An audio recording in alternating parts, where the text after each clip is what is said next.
P71 Police Interceptor. Did you know after cops are done with their cars, they kind of have to retire them and they go to police auctions, or they get donated to movie companies to use in movies or TV shows. And in our case, ours was used in the TV show Brooklyn Nine-Nine. But what we didn't know was that they're not just normal Crown Victorias that you'd find in a rental car fleet.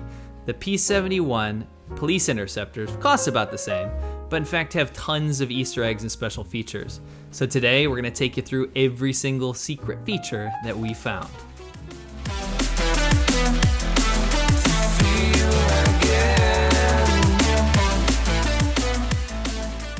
The first feature on our menu is stab-proof seats.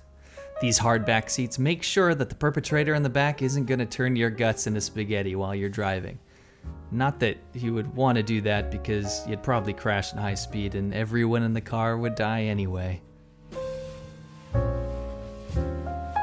Next up is one of the most important features that I think that should be carried over to every car, especially here in America: bulletproof doors.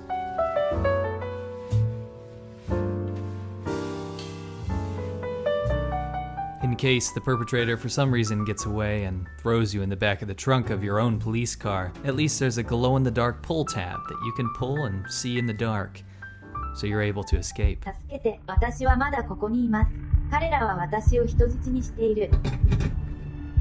宇宙に行くとは言わなかった。今、彼らは FBI に連れて行くつもりです。この車は彼らに彼らが警察であると思わせます。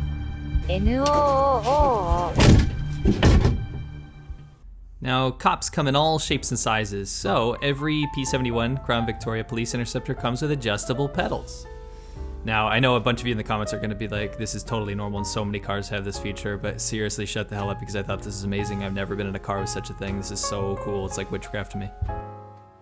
Every P71 dashboard is mounted with a quick trunk release function, complete with a gun rack.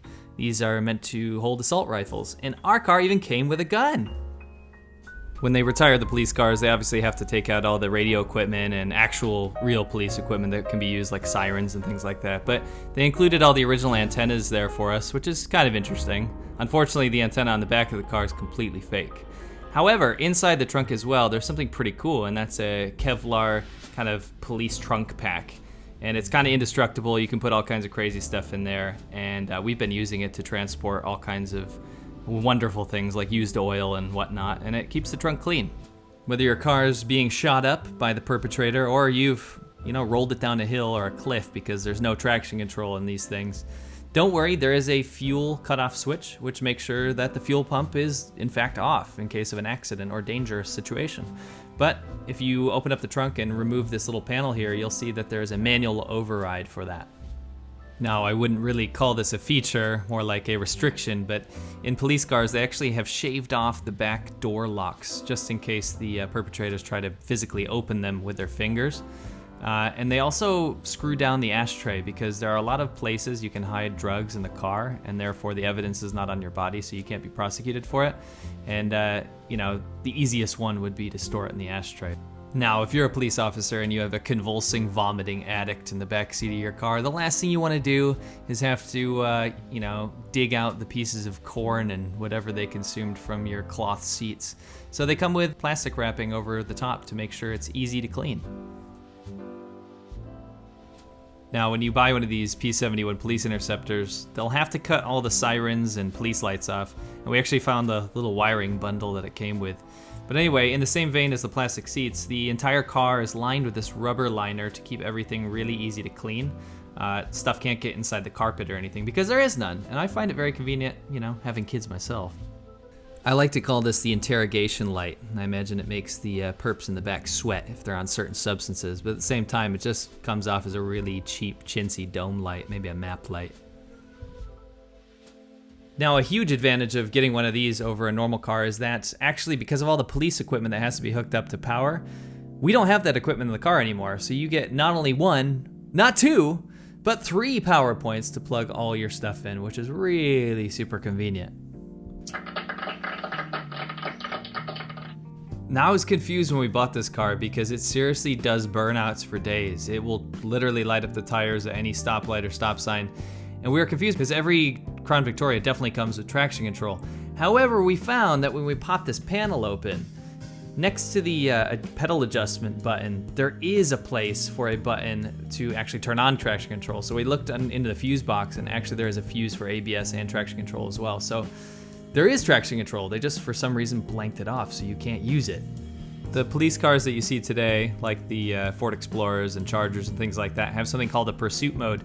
But back then, all you did was turn off overdrive, so it would rev out and you'd have all the power you needed while you're chasing someone. However, you have to turn that off because if you're in fourth gear, they tend to burn out the fourth gear when they're in pursuit mode, so you have to be really careful with these transmissions. And finally, if you look behind the grille here, you can see where the sirens would have been. A lot of people will leave the housing on there to pretend like they're cops. We don't share that same fantasy, despite what Kirabo might think. Now there's only a horn there. You can also see in the headlight housing, there used to be strobe lights there. I believe these are in fact legal to keep because they're not like actual police lights, but these ones had been removed as well. Well, I hope you guys enjoyed all these cool features on this P71 police car. I'm really enjoying daily driving it. It's just so reliable and comfortable, and you don't really have to care about it too much. You know it's just gonna last, so it's been an awesome car to drive. My wife tends to get sick in it because the suspension is so floaty, but other than that, it's fun. The kids like going in it. And I hope you guys enjoyed the episode. Thank you to everyone on patreon.com/worthlesswhips. You guys voted on this car. You voted on pretty much all the cars that we've gotten so far.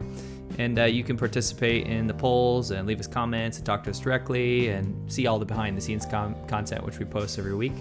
And thank you to all our supporters there. We'll catch you on the next episode of Worthless Whips.